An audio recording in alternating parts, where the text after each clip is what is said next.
Hello, good evening, everyone, and welcome back. It's great to see you here, all here again, because I do see some familiar names, of course. So I'm glad that you are coming back. That means that we are here, and it matters to you.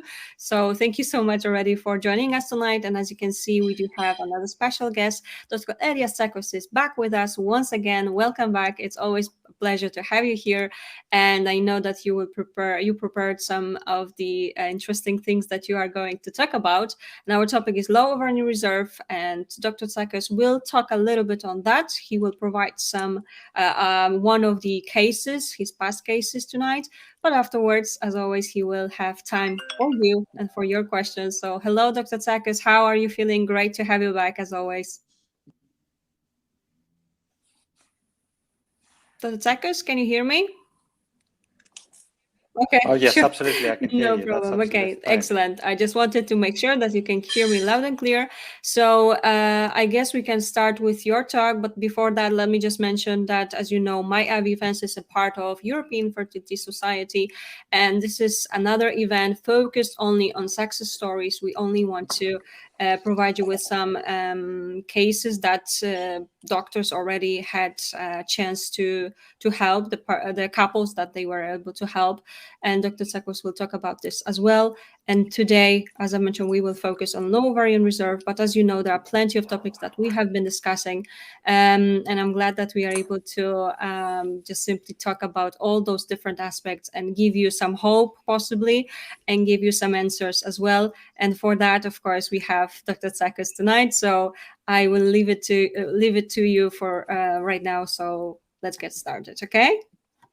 Sure. Hello, good Wonderful. evening. Hi, everyone. It's a great pleasure for me to be here with you tonight. I'm actually at home, so I'm relaxed and I have all the time in the world to respond to any questions and hopefully solve some queries. Now, low ovarian reserve is one of the big mysteries in life and in fertility, and it is something that has attracted a lot of interest of the scientists all over the world. My team and I were thrilled by all the new findings in the early 2000s, so nearly 20 years ago. And in particular, we were amazed by the new data at the time on untitled follicle count, AFC, and also on the new kid on the block, which was the AMH. So from 2005 onwards, my team and I studied the AMH, and we performed quite a few investigations at the time. And also we tried to compare the AMH, which was the new kid on the block, with the previous assessment methods of poor ovarian reserve and low ovarian reserve. So fortunately, we were able to publish a few papers and to produce the PhD thesis of my business partner, Dr. Tolikas. So we presented all our data in 2010, 2011. Basically, to cut the long story short, now we know that AMH is not the new kid on the block anymore. We rely on AMH to make some predictions of low ovarian reserve. And this is a very important factor in determining, firstly, how we approach those women in the stimulation protocols. And secondly, what is the expectation that we have as clinicians and they have as patients for their ovarian response to stimulation. So the whole issue of AMH is based on the ability we now have to predict and to design the adequate protocols for stimulating the ovaries of those women based on the AMH. Of course, it's not just the AMH. We still use a little bit the FSH and LH and estradiol as a baseline, although we're moving away from them quite rapidly at the moment. And we definitely use the AFC, the untitled follicle count. So the big question is, how do we define low ovarian reserve? And of course, what AMH level is normal, what AMH level is suboptimal, and what AMH level is high enough to either indicate an excessive ovarian response, which is very important for us to be aware of prior to stimulation in order to avoid the hyperstimulation syndrome, and also to diagnose sometimes the polycystic ovarian syndrome that may be missed by other methods of diagnosis. So AMH has now become the norm and the standard hormonal test and measurement prior to IVF. And I would strongly suggest to everyone to have this done maybe once or twice a year, and always in conjunction with the AFC, the under follicle count, which is a subjective method by the use of scanning technology. And of course, by combining the two, we can have an accurate prediction of the ovarian reserve. I think this summarizes the value and the place of assessment methods of ovarian reserve. Before I move on, I would like to stick to the title, which is asking me to present a case. I'm very happy to present a case of a relative of mine, a lady of 38, nulliparous, with low ovarian reserve, with an ovarian reserve of 0.7, associated with severe endometriosis, who presented for her first IVF cycle based on tubal factor, endometriosis, low ovarian reserve, and a mild male factor. So what was the first approach? I mean, firstly, diagnosis. Firstly, evaluating this lady who had a normal BMI of 24, gave us the opportunity to counsel her and to inform her of the outcome that we were expecting. So based on her particular situation with an AMH of 0.7 nanograms per ml, and again, when you have your AMH checked, it's very important to evaluate the units, because different units give different ranges of normality. That was nanograms.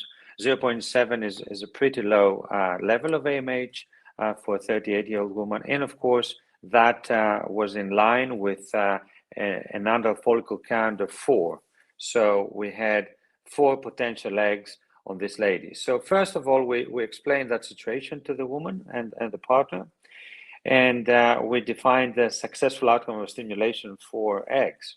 Secondly, we tried to do any modifications that we could do in order to optimize the environment prior to the stimulation. So we evaluated the vitamin D levels. We improved the vitamin D levels at the time by giving supplementation. In terms of lifestyle, the lady was a perfectly healthy lady with adequate exercise, normal BMI, normal diet, non-smoker, non-drinker, so we didn't have very much to do there. And also we discussed the value of DHEA supplementation. Now, DHEA has been around for a long time. We have been empirically providing this to our patients in the hope that some of them would benefit and very few of them would have the side effects. So empirically, we have been giving my team, and also, as far as I'm aware, many, if not most, of the fertility teams all over the world, we empirically provide DHEA supplementation to women with low ovarian reserve or with women of advanced reproductive age for a minimum of 6 to 8 weeks prior to stimulation at a dose of 25 milligrams twice or 3 times per day. So we counseled our patient, and we provided them with DHEA supplementation at 25 milligrams twice a day. So that was the evaluation we did. And then, of course, we had to design the protocol. Now, as you're probably aware, because I understand that most of you are experienced in the IVF journey, there are quite a few schools of thought. Some schools are providing maximum stimulation, hoping to stimulate even smaller follicles that wouldn't stimulate otherwise. Some other groups are in favor of mild stimulation, and some other groups are somewhere in the middle. So we thought that definitely there was no real point if we only had an under follicle count of 4. There was no real point of excessive stimulation. On the other hand, because this lady hadn't been stimulated before, we thought we would give her like a normal stimulation as opposed to mild stimulation. So she received 250 units daily of purified FSH, which we think was a normal standard dose, neither small nor large. So indeed, she and that was on an antagonist protocol. So she produced 4 follicles. Out of those, we got 4 eggs, 3 mature eggs. We performed ICSI. Again, there's a lot of controversy, discussion, debate about ICSI and where and when should we perform ICSI. In this case, in general, in my practice, we perform ICSI quite liberally, to be honest, because usually there is, and we don't charge for it, because we feel that whatever we do in the lab should be aiming at improving fertilization and fertilization rate and the creation of normal embryos. So whatever technique is there, if we feel that clinically it's indicated, we use it without extra charges for the patients, because we don't think. Okay, I had a message about my internet. Can you hear me now? Yes. Can you hear me okay? I was able to hear you all the time, so it's all okay. That's lovely. Okay, because I just had a flashing message about the internet connection. We can but still it's hear gone you, now. so all is okay. Great.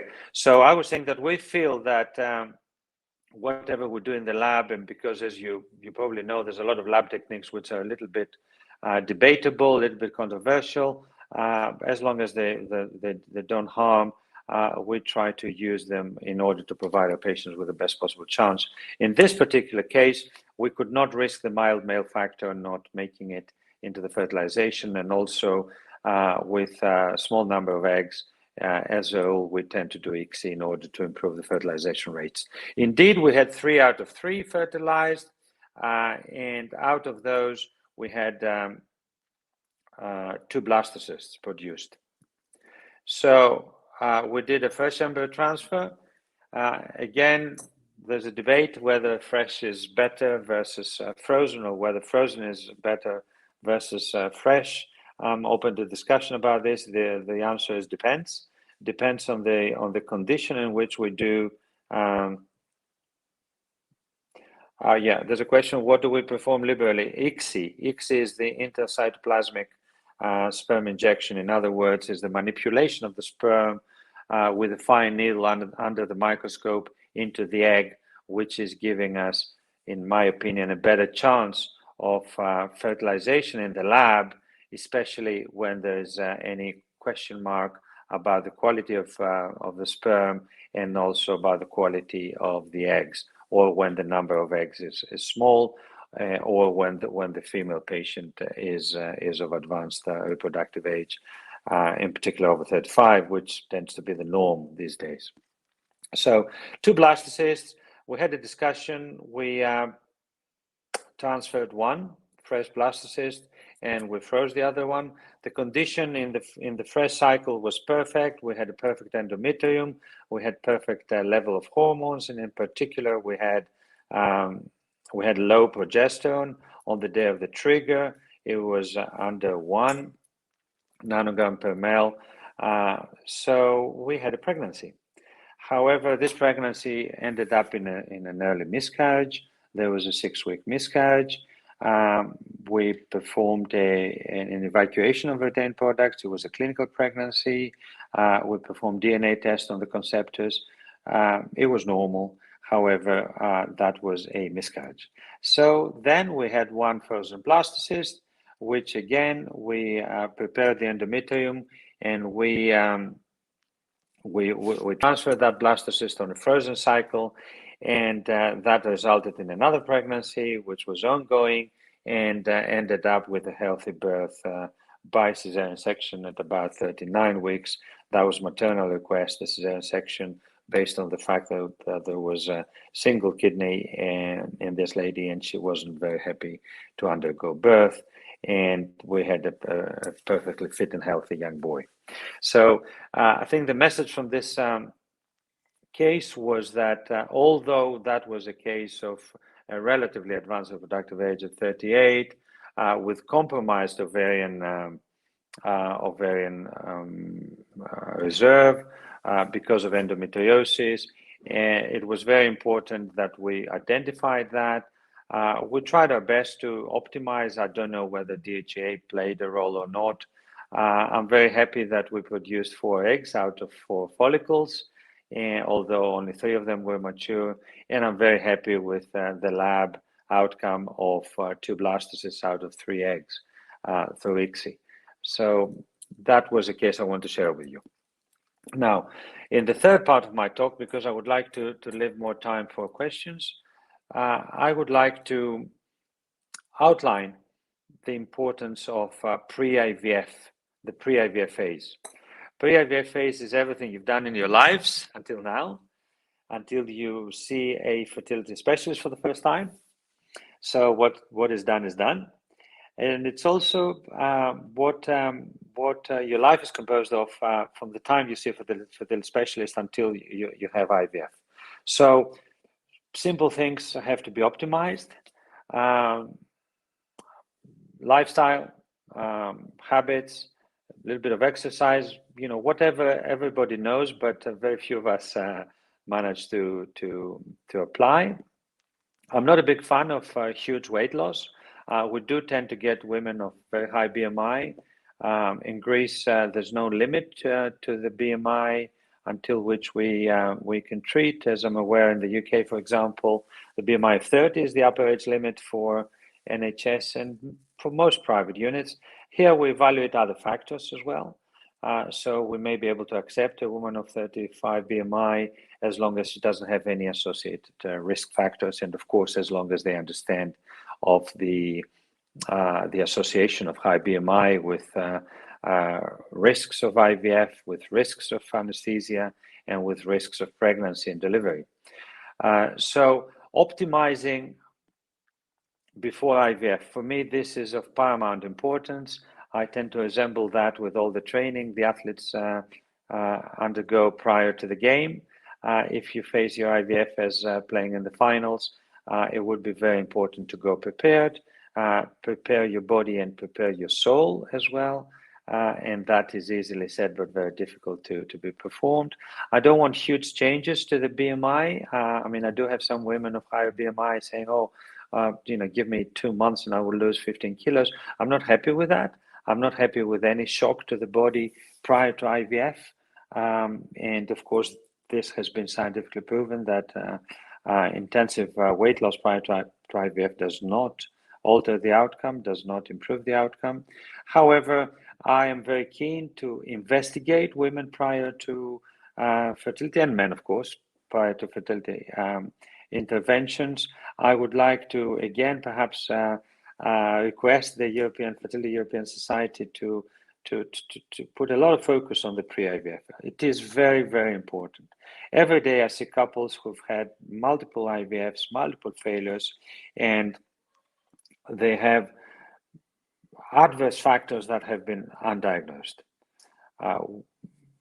From simple stuff like low vitamin D levels, which, normal vitamin D levels have been associated with a lot of health issues positively.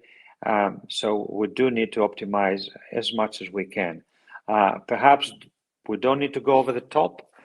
Perhaps we shouldn't really try looking for all the funny and rare diseases, but ensuring that hormonically the female and the male are normal, checking the thyroid officially, having a breast assessment officially to eliminate any pre-existing breast cancer, which is becoming more and more common in the women in their 40s or even before that.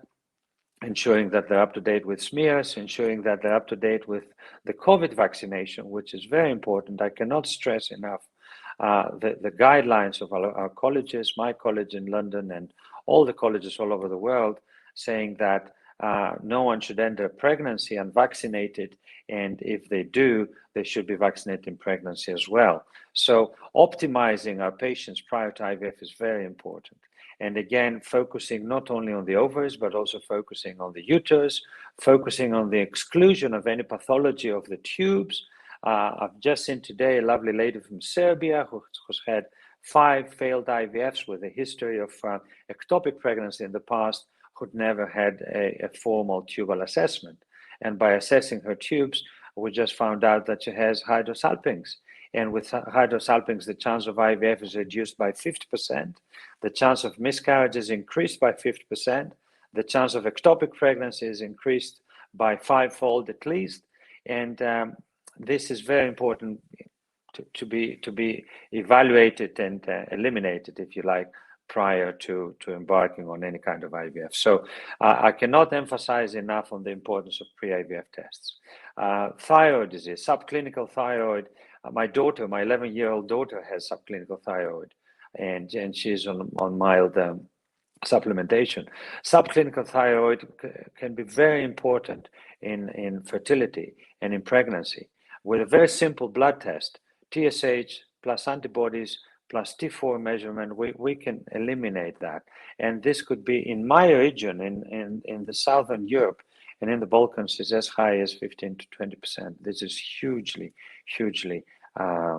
prevalent. So that's about pre-IVF. It's not very connected with low ovarian reserve. And again, low ovarian reserve is relevant to stimulation. You know, this is a very important take-home message. I mean, don't be discouraged. If everything else is normal, having low AMH and having low ovarian reserve doesn't mean that you're subfertile, unless you've tried and you haven't succeeded. And it doesn't have a huge relation with spontaneous natural pregnancy. So if everything is normal and after 6 months or 1 year and at a normal age of say mid-30s, you find low ovarian reserve, don't be alarmed. I mean, it doesn't mean that you're subfertile. It may be important, of course, if you end up having IVF, but by itself is not a factor of infertility, and it doesn't affect hugely natural conception, provided that everything else is normal. Again, when you identify seriously abnormal AMH at a young age, for example, please proceed with further investigations. Sometimes there's autoimmune disease associated with that, so please try to eliminate any other associated factors related with low AMH. For example, autoimmune diseases like thyroid disease or other autoimmune conditions.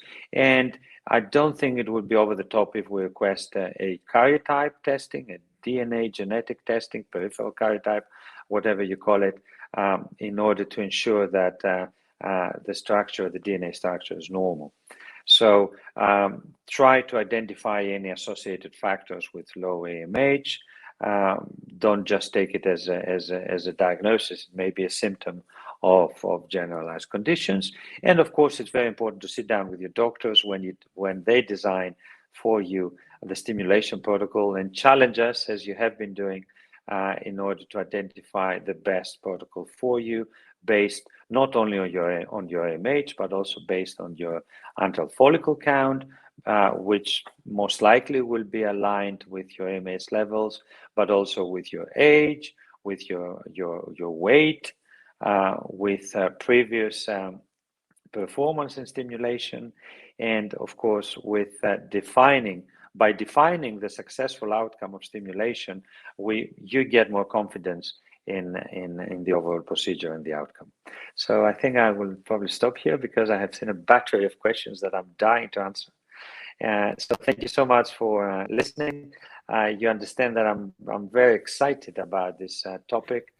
To be honest, I'm very proud that my team and I, despite the fact that we're a private unit, we invested our own funds into this research, and we hopefully have played a very small part into the understanding of all the mystery behind low AMH. And we're very, very, very proudly watching the European Society of Human Reproduction mentioning in their guidelines on low AMH and low ovarian reserve management, having our literature and our research as part of the literature background. So thank you so much for listening, and I'm ready to be challenged and hopefully solve some mysteries. Excellent, as always. Thank you so much for providing this one, of course, of the case. But it's wonderful to be able to hear what you just said. All makes sense, and I'm very happy that you are back with us again, Dr. Tsakos. And yes, you are very right. As you can see, many questions are right here. So let's get going with those. I'm sure it's going to be an interesting Q&A session. Seeing the questions here, I know it's going to be interesting. Let's start with the first one, okay? Before we start, I would like Sure. to thank you again, Caroline, and the rest of your team and the European Fertility Society. This is amazing what's been happening. I mean, I've been in this job for about 30 years, and I must say this is probably unique in the world. I would like to challenge our patients, our audience, if there's anyone else doing it, but I'm not aware of them. But thank you so much, because not only do you give the opportunity to the patients to listen to specialists from all over the world, but also you're giving us the opportunity to interact with amazing patients and be challenged and go back and read more and more for the next webinar. So thank you again for this opportunity. Thank you so much indeed. We are definitely proud of this whole project. So we are always happy to have you here for sure. And yes, those questions can be challenging sometimes. So yeah, we are all here for you as well. So let's get going, okay? The first question, you can see, how successful is using natural cycle for donor egg transfer? I'm 46 and with regular periods. Very successful. To be honest, there's no reason why you can't try natural cycle, no reason at all. So provided that this cycle is monitored very closely. IVF is like everything else in life. I mean, the more particular you are, the more pedantic, the more care you give to the absolute detail, the more successful you are. I mean, sometimes it's a little bit challenging for the patients, but anyway, if you monitor your natural cycle by means of scans and blood tests, if your doctors are able to, which I'm sure they will be, to accurately monitor and time the natural ovulation, then you just have to pop in the embryo or the embryos at the right time. So absolutely is the answer. And then of course you avoid all the medical treatment. So in terms of success, if the natural cycle is proven to be normal hormonically and by means of the scan, it can be 100% as successful and sometimes even more successful than a medicated cycle. Wonderful. Thank you so much. And actually, we have a follow-up. Okay, so let me go straight to this. Also linked to my first question, how can I improve my endometrial lining naturally? Is there any supplements I can take or eat any particular food? Sure. I'm afraid no. There's no link with any of that with endometrium. I would highly suggest you have a hysteroscopy. To be honest, diagnostic hysteroscopy. I highly suggest this to all my patients, in particular of advanced reproductive age, over 38. Why? For a number of reasons. I'm not going to detail them here, but I'm sure if you flick back in the webinars, you may find the value of hysteroscopy there. So I would highly suggest a hysteroscopy. If you haven't had one within a year, please go ahead and have one done. Ideally 1 or 2 months prior to the cycle. That would ensure that the lining is normal. I'm very skeptical when I hear patients with not so optimal endometrial lining who haven't had hysteroscopies, because they may have some pathology, some problems that has been missed. So have a hysteroscopy, and then that's it. I mean, the response of the endometrium to the natural hormones is usually linear, so it's usually normal. If there's any doubt, you can have a little bit of supplementation of estrogens, but only towards the last few days before the embryo transfer, and not before, because if you do, it may block your ovulation. So hysteroscopy, standard vitamins, although there's no relation with endometrial thickness, and hopefully normal trilaminar appearance on the scan, normal hormones, good timing, because you want to time the embryo transfer with the ovulation. You may have to have scans daily from perhaps day 10, day 9, day 10 onwards, in case, in order to align the embryo transfer. Perhaps a tiny touch of estrogen and progesterone prior to embryo transfer, and yeah, go for it. All right. Thank you so much for your first and the second question. And of course, there's a thank you from our patient for you. And let's have a look. Next question is up from Karen. I'm taking DHEA at 25 once per day, although no, the standard is 75. I would like to increase DHEA level, but wonder your thoughts on any risk to successful cycle if the DHEA increases testosterone to above normal level. Sure. I mean, Karen, to be honest, I think 25 is too little. 75, yes, indeed, is the right dosage. The question is, how long do you take it for? And these are questions we haven't really answered yet. So empirically, if I am to give DHEA, say, for 6 weeks, I would probably give 50 to 75 milligrams, 2 to 3 times a day, if it's for 4 weeks. If it's for less, for some reason, if there's no time, if, you know, sometimes we had a couple flew in from Canada. I mean, we had a Skype last week, and they knocked on our door today, and they said, "Oh, here we are. My period is starting tomorrow, or whatever. In 2 days, what can I do?" Okay, fine. It's a little bit too late, so I may give a higher dose of DHA. So generally, depends on how long we give it for. So if we have 6 weeks, I would probably give it 4 to 6 weeks. I would probably give 50 to 75 milligrams, depending on your weight and depending on your age. So for a younger woman, I would probably give less. For a younger slim woman, I would give 50. For over 38, perhaps, or with history of low response and a little bit of a higher BMI, I would probably give 75. If I were to give DHA for a longer time, I would probably stick to 50. I wouldn't give it longer than 3 months anyway. So 50 to 75 and not 25. Okay, understood. Thank you for that. And actually, Karen has another question. Let me go straight to that one, and we will go back to the previous one. So what are your thoughts on using stimulation medication that is mainly FSH versus something like Menopur in 40-plus age group? Okay, big discussion. To be honest, I don't think it makes a huge difference. It certainly wouldn't make a visible difference, visible inverted commas, to us. It doesn't make a visible difference to us clinicians, whether we use Menopur, whether we use Gonal-f or Puregon or Pergoveris or anything else. It wouldn't make a visible difference to us. There is some evidence, however, that perhaps adding LH, which is another hormone, to the FSH may improve the response of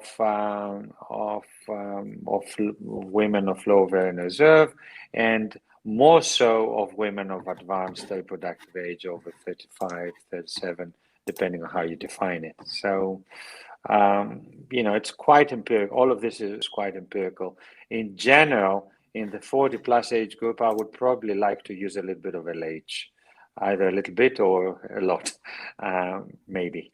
Now, Menopur is also a nice drug because it contains, although it is considered a little bit to be of the previous generation drug, however, it does contain a component which is like the LH, so it wouldn't be a bad choice. But again, I mean, the discussion is endless. I don't think it would make a visible difference. However, for over 40s, I would definitely try to optimize the lifestyle as much as I can without huge fluctuations in weight.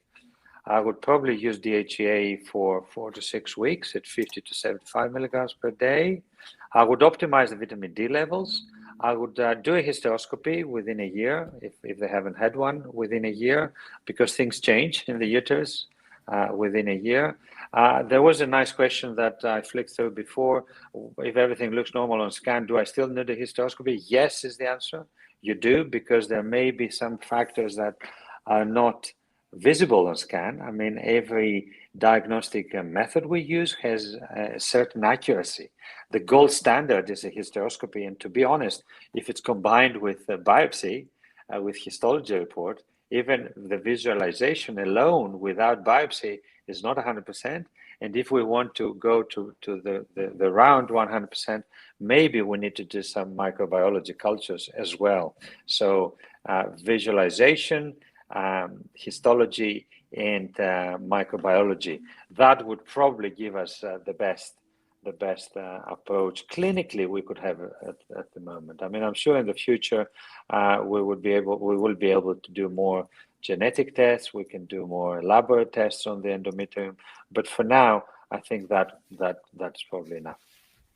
Okay, thank you so much. And of course, I found the question you were mentioning. So hysteroscopy is a yes in here, right? So I will leave it. This is also from Karen, of course. Thanks so much indeed. Okay, let's have a look at the next question. I am 45 and late 4.1, AMI 0.6 nanograms. If there is any possibility for me to have a child using my eggs, I have regular period and health lifestyle, normal BMI. Sure. Okay. As far as I'm aware, and I'm open to challenge, the oldest woman in the world who delivered a healthy child through IVF with her own eggs is 46. So now I do have some anecdotal, not mine. I've never had anyone through IVF over 46, and I always quote that to my patients if they insist on using their own eggs over the age of 46. So at 45, there is I do have some anecdotal reports from my colleagues, but that they've had successes with 47s, 48-year-olds.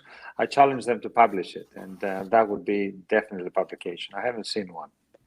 So at 45, yes, you do have a chance. 0.6 AMH is, I would say, normal for 45. If you haven't tried IVF with your own eggs before, I would probably encourage you to proceed with that. Again, aligning with all the rules that we mentioned before, ensuring that all the pre-IVF assessment is normal, that you've done all that, you've optimized your body and soul prior to the stimulation, and you use the appropriate stimulation protocol, which I don't think should be a very high dose of hormones, of FSH. I think a standard dose would probably give you a fair chance to at least produce eggs. Now, you must be aware that the chance of a success, depending on how we define it, is as follows. Perhaps the chance of a clinical pregnancy is 3 to 4% maximum. The chance of an ongoing pregnancy is maybe 1%, and the chance of delivering a healthy child is probably less than that.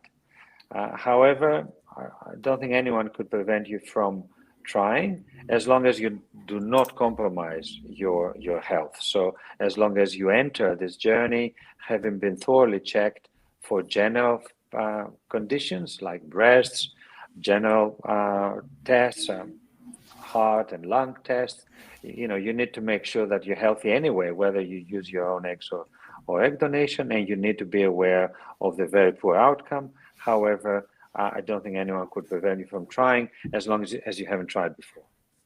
Again, at the age of 45, there's always the endless debate of pre-genetic testing. Again, discuss that with your doctors, whether it would be indicated or not. In my opinion, it's probably indicated. I would feel very uncomfortable to implant an untested embryo at this age, given the fact that the majority of the embryos, if we manage to produce any blastocysts, they would be chromosomally abnormal. So, there's still a journey ahead of you. So, basically give it your best shot. Of course, wonderful. Thank you so much. And actually, there is a follow-up, so let me go straight to this one. Okay, it's from the same patient. Should I go to IVF, or the possibility of natural pregnancy is the same as IVF? Well, the answer is depends. It depends. So I would definitely complete the basic investigations of you and your partner, if you have a male partner. So if basic investigations are normal, And if you haven't been trying naturally for long, yeah, keep going naturally. I mean, nothing and nobody prevents you from trying naturally. It's just that, of course, IVF may give you a little extra add-on to the natural conception chances. Basis investigation is normal. We have tried for 3 years. Okay, in which case the chance of natural pregnancy at your age, having tried for 3 years, I mean, by definition, you are unexplained infertility, in brackets, advanced maternal age, advanced reproductive age. The chance of spontaneous pregnancy is also in the region of 1%, same as maybe IVF pregnancy. So, you know, it's your call to make your choices. All right. Thank you for the follow-ups. I do believe it was helpful. And let's go ahead. There are plenty of questions. And of course, there are thanks from the patients for you, Dr. Tsakos, as always. And of course, there's one from Karen. So thanks for answering all her questions here as well. And let's have a look. Monica has one more. I have 18 follicles, but tend to get only 5 mature eggs per IVF cycle. I'm 31, AMH 12 picomoles. Do you think this could be improved by changing the protocol? Okay, difficult question. Maybe is the answer. Maybe.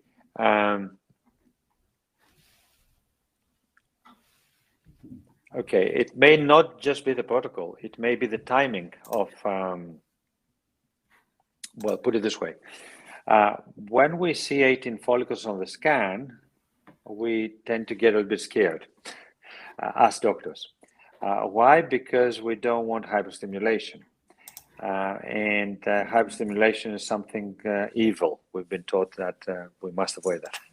So I have seen many times my colleagues in some units to respond a little bit abruptly when they see potential hyperstimulation. So to put it very diplomatically here, sometimes we alter the protocol midway by perhaps reducing the dose of stimulation, doing what is called coasting, for example, or increasing the dosage of the antagonist, which in a way burns the follicles, and therefore we do not get the full potential. So I would be very interested in looking in your protocol and see exactly how the cycle was managed. You know, it's like flying the plane. When the plane dives nose down, the automatic reflex of the pilot, when the plane is stalling, the automatic reflex is to try to bring it up and stall it, and that's the worst thing you can do. Whereas the right thing to do is, you know, accelerate and go gain some speed so that you keep flying. So it doesn't, I don't know whether it sounds a little bit familiar, but yes, sometimes we do not respond as clinicians, we do not respond well to the potential hyperstimulation. If you have 18 follicles, yes, I would expect to receive more eggs. And if you didn't, I would really like to look very carefully into how the cycle was managed in terms of dosage, in terms of duration of stimulation, in terms of coasting, in terms of increasing the antagonist, in terms of how you trigger the ovarian maturation, the final ovarian maturation, and how long after the final maturation trigger the egg collection takes place, and so forth. So yeah, I would be very intrigued to look into your protocols. Thank you for your advice, of course, as well. Okay, let's get going. Next question is right here. Planning to do egg freezing. When is the best time to take the HEA? Is 2 months prior okay? Yeah, it's fine. 2 months is fine. Absolutely fine. And I would probably give the smaller dose. I mean, as I said, there are some research projects now underway. Hopefully, I mean, I was hoping that this summer they would be out. To my knowledge, they're not out yet. Trying to identify how long, what dose, and who for. So until then, we just empirically use 25 times 2 per day for 2 months. That's fine. Okay, thank you for the clarification. And let me go to this question. Which is your maximum limit for progesterone on the day of oocyte retrieval until you do a fresh transfer? Okay, tricky question. Basically, most people do not test progesterone at all, at all, not at all. We do, and the vast majority of people, of units, of doctors, they never test on the day of oocyte retrieval. So I'm very intrigued, and I would like to congratulate you for, coming into this piece of fine information. Many people don't even do progesterone measurements on the day of trigger, never mind on the day of retrieval. Again, to my knowledge, there's no scientific evidence of what is the number, the cutoff level on the day of the retrieval. We do have some data unpublished from my unit that the limit is 10, the magic number of 10 on the day of retrieval. But again, that depends on how many follicles we have and a little bit on the age of the patient. And we try to correlate that level with what we always do in my unit, and I think most people now tend to invariably perform, is the trigger day. Most people do that in order to identify fresh versus frozen. Now, what I have to say about the trigger day is that the result, basically the cutoff is between 1 and 1.5. That is the cutoff, nanograms. Again, you get a feel as well, because unfortunately the assays we use, if we go back into the labs, the microbiology labs, they're not designed for very small levels of progesterone. So it's been debated whether there is any accuracy, there's any particular accuracy between 1 and 1.5. So that's why perhaps we have a second chance in measuring at on the day of oocyte retrieval. So to conclude, I think I wouldn't transfer ever if I had on the day of trigger more than 1.5. Now the question is, what do I do when it's between 1 and 1.4? And the answer is I compare it with the day of retrieval. So if that is single figure, and again, this is empirical, I hope that one day we should publish that. We have the data. So empirically, if it's single figure and it's less than 1.5, I probably transfer on the first cycle if everything else is normal. However, if it's in the gray zone, for me, gray zone for trigger day progesterone is 1.1 to 1.4. That's gray zone. So if it's in the gray zone and I have double figure on the day of retrieval, 10 or more, I wouldn't transfer. And then again, we take into account other situations as well. The risk of hyperstimulation. So if there's a risk of hyperstimulation and I'm like in the gray zone, I probably wouldn't travel.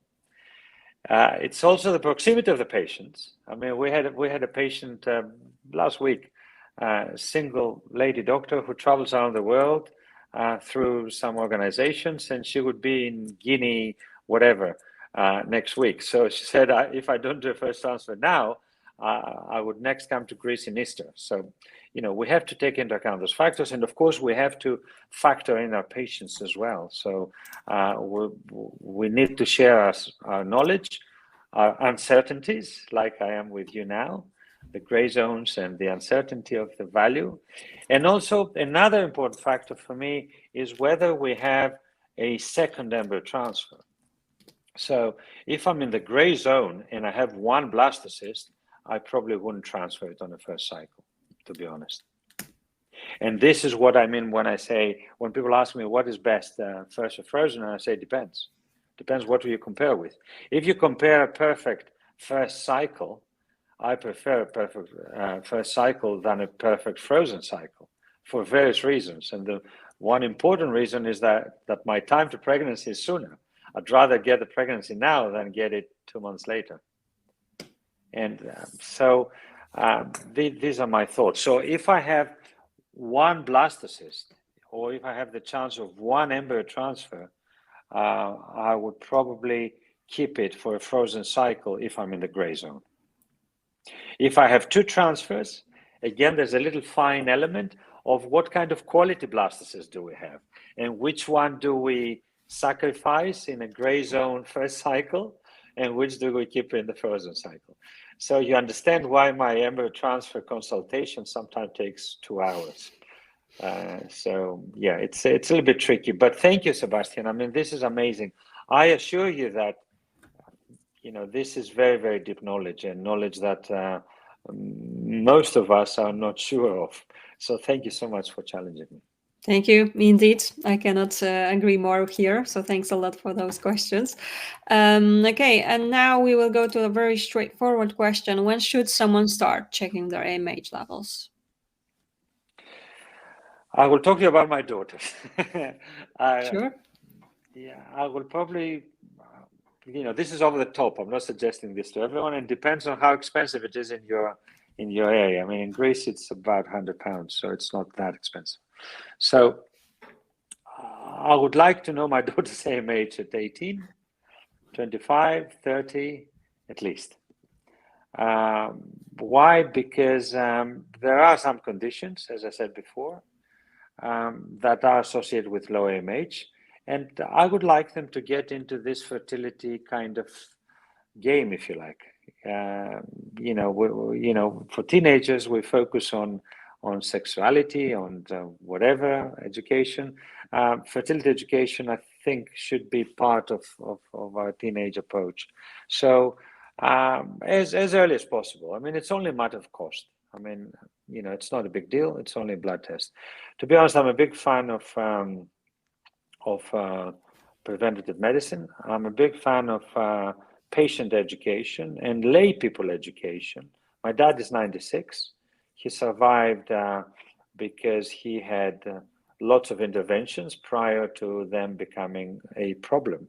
I think he's a living example of someone who was saved by medicine, by science and technology. He suffered major health issues, starting from the heart, going downwards, but we managed to discover all those through prevention tests. So I think having a test of the AMH, I mean, low AMH may even be associated with breast cancer, believe it or not. So I think in the modern world, if women take their health in their hands, and if they have regular checkups, I mean, we speak about cervical smear, which is fine, but most of women in the Western world, they do not rebel, if you like, against their mammogram guidelines in their countries. I mean, in England, I'm aware that, you know, mammogram checking starts at 45. I mean, when we know that 17% of breast cancer, 17%, almost 1 in 5, occurs in women under 40. So I see women in their mid-40s who've never had a mammogram or never had a breast assessment. I mean, my mother had breast cancer at 39. She discovered early, and she survived breast cancer. I mean, she died of other causes later on. So I think it's unfair. And again, I don't want to be political here, but I think it's unfair that the health of our women and our health is relied upon on the guidelines of our countries, because the guidelines of our countries, they don't necessarily are based and tailored for our individual health. I think we should take care of our own health. And I think we should read at least the basic stuff. What is the basic stuff? Cervical smear, thyroid check, AMH check, perhaps, standard, general blood test, even for the men, for the women, and so forth. So let's take control of our own health, not just the fertility health. Thank you so much indeed for asking this question, and of course for your amazing answer indeed. Couldn't agree more here again. And well, next question, we will be slowly finishing, okay, but let's have a look. Any experience giving androgens in the cycle before stimulation? Yes, I tend to give it. I mean, that's, you know, when I get hold of the women who are just planning an IVF cycle and they have proven low ovarian reserve or are of advanced reproductive age over 35, 37, yes, I mean, I think even a small dose may make a small difference. As I said, that would not be visible There's no way of us to identify the impact on the individual patient. We need to wait for the big papers and the research, but I think there's absolutely no harm in giving them perhaps 75 milligrams, even for 2 to 3 weeks. How does that work? The theory behind it is that it may improve the reception, and it may improve the receptor response to stimulation afterwards. So yeah, I mean, if you have the chance to even give it for 2 to 3 weeks, there's no harm. There is value there. I think one of the problems is that we don't know how long, we don't know how much, and we don't know who for. In my empirical feeling about the DHEA and the androgen supplementation is that probably there's a small percentage of patients, maybe 10 or 20%, that we cannot identify who they are at the moment, who may benefit. So there's no harm giving this to everyone at the moment until we have more data. Okay, perfect. And I believe now it will be our final question, okay? So if you can have a look, you mentioned COVID vaccine. So I wanted to ask, what is your opinion on cycle changes after having the vaccine? My period after taking it lasted 33 days until I took, high dose of ibuprofen to stop it. I'm scared of getting second vaccine now. Was this an immune response? Anything you Okay, can... Monica, I can't answer the specific question. I don't know if it was an immune response. I don't know if that was related to the vaccine or just associated with the vaccine. But I do know, I mean, I have been reading as much as I can. I'm by no means an expert. I don't know anything really more than most of you know about the COVID. However, I know this. It's a war situation here. We need to take the vaccine for ourselves, and we need to take it for the society. Again, I don't want to be personal. My 12-year-old daughter, when she had the message from the government here in Greece that she's in the age group to have it, she came and said, "Dad, let's go have the vaccine. I'm doing it for grandparents." So I think we should end this discussion. Yes, we're all afraid, but we should all have the vaccine. I think the data is there. We should have the vaccine for ourselves. We should have it for the society. We should have it for the world to move on to the next phase of the pandemic. Only if about 85% of us have the vaccine, only then we can be free. Only then we can just move on with our lives. So I would highly, highly recommend that you move on and have your next dose. Of course, thanks so much. And I actually one more, just to clarify, I think you can still answer this. What is the COVID-19 travel rules in Greece right now? Sure. From Europe, from European Union, there's absolutely no problem as long as you're vaccinated. If you're vaccinated, you don't have to have a PCR test. You just show your certificate, and you go on the there's a government website, travel.gov.gr, and you fill in a PLF form. So it's very straightforward if you're vaccinated from European Union. If you're not vaccinated or outside the European Union, again, I suggest you go on the website, the official website, travel.gov.gr. I mean, in Greece, we're still doing very well, although the vaccination coverage in general is 65%, so it's not very high. However, the weather has still been good. We've had millions of tourists again, but with very strict process of checking and all that. So at the moment, we have 2,000 to 2,500 positive COVID cases per day, with about 30 deaths per day, which is considered to be plateau. So we're hoping that perhaps for Christmas or just after Christmas, it'll be history. However, people circulate. There is guidelines for vaccinated people. So indoors, if you're not vaccinated, you cannot go into at all. Dentists now have decided only to accept vaccinated people. So there's a lot of society movement into convincing and persuading more and more people to get vaccinated. And hopefully this will be sorted out before the end of the year. Okay, excellent. Thank you so much for answering this question as well.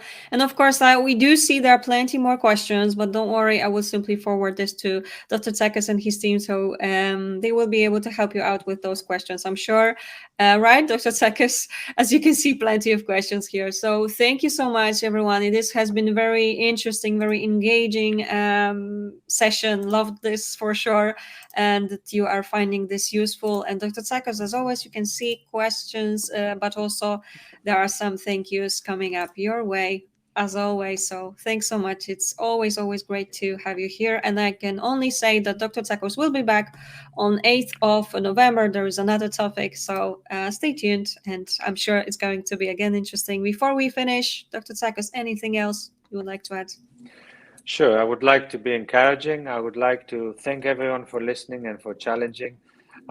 We are in 2021. Technology and science are here to help you, but you have to help yourselves. The more you know, the more knowledge you have, the more challenging questions you ask, the more empowered you are in this journey.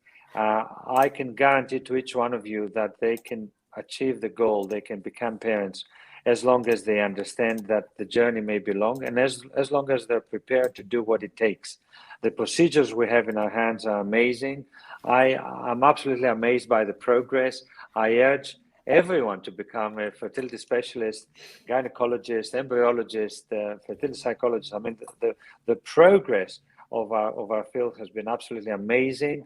When I started my professional journey in the early 90s with some amazing people in Bristol, in Norwich, in Newcastle, in Manchester, I never thought that we would be talking about 50 and 70, 75% success rate. We were struggling at 10, 15% success rate at the time. Only 20 years ago in Greece, if someone was successful with IVF, there was headlines on the local papers. And now, just another pregnancy if we achieve a pregnancy for a 44-year-old or a 49-year-old and so forth. So science and technology is there. Make the most of it. Thank you so much, Caroline, and the European Fertility Society for this amazing opportunity. And I hope I can still be stimulating for you and helpful in the next webinar. Have a lovely evening. Thank you so much. Definitely, it was fantastic session. So thanks a lot. And as you know, this has been recorded. You will have a chance to have a look at this at myivfenses.com. And you can also find us on our YouTube channel. Plenty of previous webinars also with Dr. Tsakos. So have a look at this. And of course, we will be back. We are also back tomorrow at 8 p.m. So sorry, 7 p.m. UK time. So I do hope that you will be able to ask your questions as well. So thanks a lot. It's been amazing to have you here. And Dr. Tsakos, see you soon, of course, as always. Thanks so much. Good night. Thank you. Bye-bye. Good night.